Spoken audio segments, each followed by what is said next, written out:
अब आपको दिखेगा। क्वेश्चन है, आप लोगों को दिख रहा होगा, यदि 7 वस्तुओं का विक्रय मूल्य 6 वस्तु के क्रय मूल्य के बराबर हो तो कितने प्रतिशत हानि होगी? कितने प्रतिशत हानि होगी? 7 वस्तुओं का विक्रय मूल्य 6 वस्तुओं के क्रय मूल्य के बराबर हो तो कितने प्रतिशत की हानि होगी? दोस्तों पहले आपको पता करना है कि भाव का केस है कि अमाउंट का। अगर आप लोग पिछला वीडियो देख चुके होंगे तो ये पक्का बता देंगे कि ये भाव का केस है। तो भाव का केस में बस आपको देखना है कि हानि हुआ है तो कितने आम का, कितने वस्तुओं का हानि हुआ है। 6 वस्तु खरीद के लाया था, 7 वस्तु बेचा। देखिए सीपी हो गया उसका 6 ठो या 6 आम ही लिख लीजिए ना, वस्तु 6 आम हो गया। एसपी हो गया वहाँ पे 7 गो आम, तो 1 गो आम तो घरे से ना लग गया, लॉस हो गया। लॉस कितना का हो गया? लॉस हो गया 1 गो आम का, 1 आम का लॉस हो गया। पूछा है हानि प्रतिशत क्या है, तो हानि प्रतिशत का फॉर्मूला क्या है? हानि प्रतिशत का फॉर्मूला यानी लॉस परसेंटेज का फॉर्मूला क्या बताया था मैंने? अगर आप उस वीडियो को देखे होंगे तो बिल्कुल बता दीजिएगा। एक वस्तु का हानि, क्रय मूल्य लिखिएगा कि विक्रय मूल्य? विक्रय मूल्य लिखना है 7 लिखिएगा, अब प्रतिशत के लिए 100 से गुना लगाइएगा। चलिए इसको अगर हम लोग कर दे तो 100, आपका ऑप्शन हो जाएगा बी 14.2/7%। यह आपका ऑप्शन हो जाएगा, ऑप्शन बी इसका सही उत्तर हो जाएगा। और इस तरह से सवाल बनाएंगे। चलिए दोस्तों हम लोग अगले सवाल में देखते हैं। अगला सवाल क्या है, आपको ये सवाल समझ में आया होगा।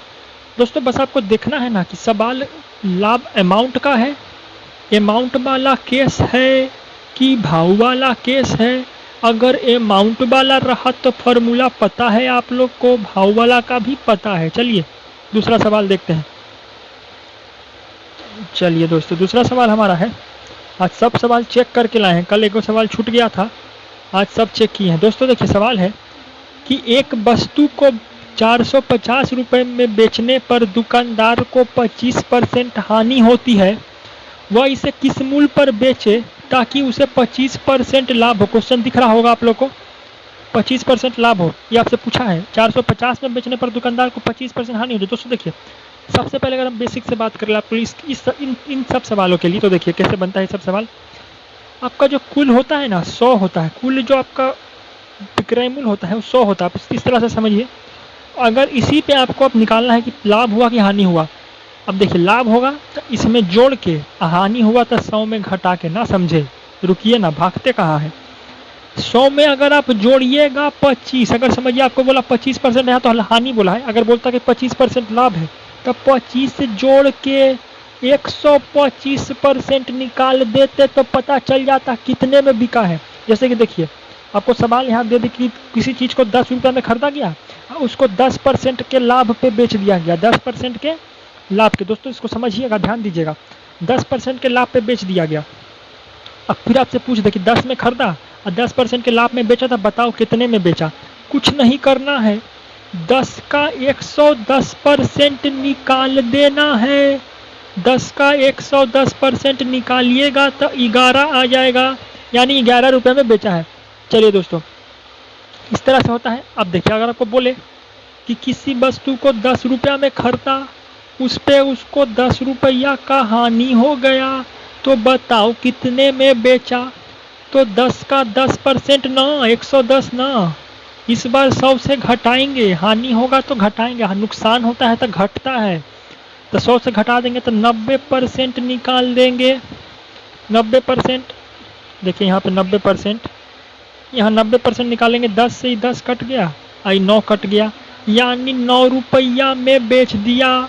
चलिए अब आगे बढ़ते हैं, इस सवाल को देखते हैं, इस समझ में आप लोग आ गया होगा। चलिए देखिए, एक वस्तु को 450 रुपये में बेचने पर दुकानदार को 25% हानि होती है। देखिए दोस्तों 25% हानि होती है ना, तो बताओ 450 का मान कितना? 25% हानि तय, 100 से 25 ना घटाओगे, 100 से 25 घटा लो तो 75, यानी 450 का मान हो गया 75।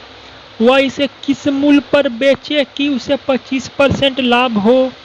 25% लाभ हो तो 100 में 25 जोड़ो ना, 125% लाभ कमाने के लिए। देखिए आसानी से बताते हैं आपको, 75 का मान 450, 75 कैसे आया? तो 25% हानि था, अब फिर बोला है कि उसे 25% का लाभ हो, तो लाभ के लिए 125% यहाँ लिख दीजिए, क्योंकि देखिए 125% कैसे हुआ, तो मैंने बोला 100 था, अब लाभ होगा तो इसमें जोड़ के, अब मतलब हानि होगा तो इसमें घटा के, इस तरह से होगा। अब देखिए 125 का मान पूछा है, तो 125 का मान आप यहाँ इसको क्रॉस रखो।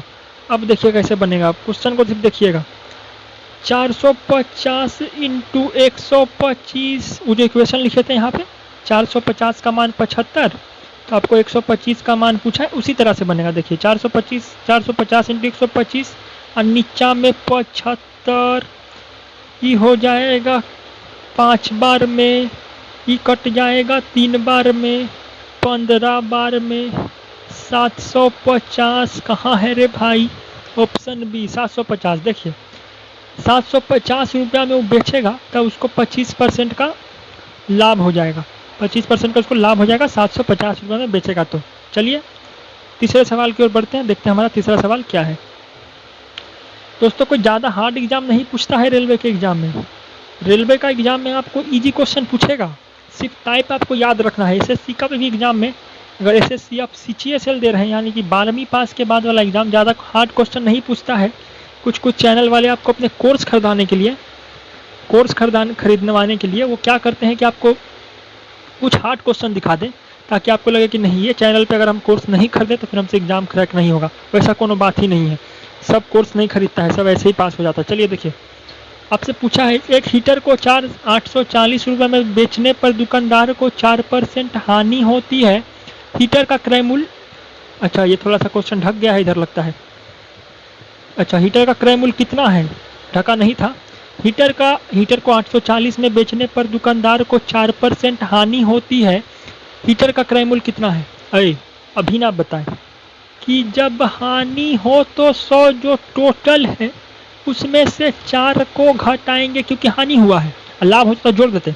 तो यहाँ हो गया 96, तो 840 का मान 96 ना हो गया, आराम से हो गया। क्रय मूल्य पूछा तो क्रय मूल्य विक्रय मूल्य क्या, क्रय मूल्य तो 100 होता है तब ना, आप 100 होता है तब ना इसमें 20% आप जोड़ते हैं, लाभ होता है, हानि होता है तो 20% घटाते हैं। तो क्रय मूल्य 100 हो गया, टोटल पूछा है तो टोटल 100 होता है। अब आप इसका मान निकालिए, 840 गुने 100 बट्टा में 96, अगर काटिएगा तो 12 सत्ते 840, 12 80, अगर इसको यहाँ से काटिएगा तो देखिए 12 7, हाँ 12 80, अरे हाँ चलिए 50 आई 4, ये 35 आई 2। दोस्तों 35 गुने 25 इसका सही उत्तर हो जाएगा, एक बार चेक कर लीजिए आप लोग।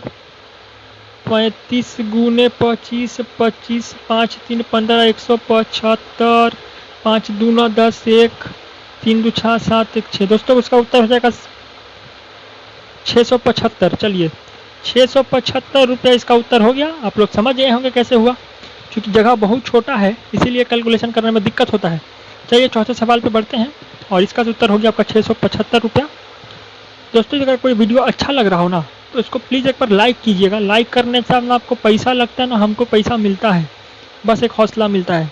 चैनल वीडियो अच्छा लग रहा हो तो सब्सक्राइब जरूर कीजिएगा, सीखने वाला चीज़ है। अगर आपको लगता है कि हार्ड क्वेश्चन आता है तो बहुत सारा चैनल है, मैं तो छोटा चैनल बनाता हूँ, वाईफाई स्टडी एग्जामपुर, बहुत बड़ा बड़ा चैप्टर आप वहाँ जाके पढ़ सकते हैं। चलिए देखिए, ये देखिए इस सवाल में देखिए, यदि 15 वस्तु का क्रय मूल्य 12 वस्तु के विक्रय मूल्य के बराबर हो तो लाभ प्रतिशत ज्ञात कीजिए। आपको बताना है, अब आपको समझना है कि लाभ प्रतिशत निकालिएगा तो सही, लेकिन बता दो कि अमाउंट का केस कि भाव का केस।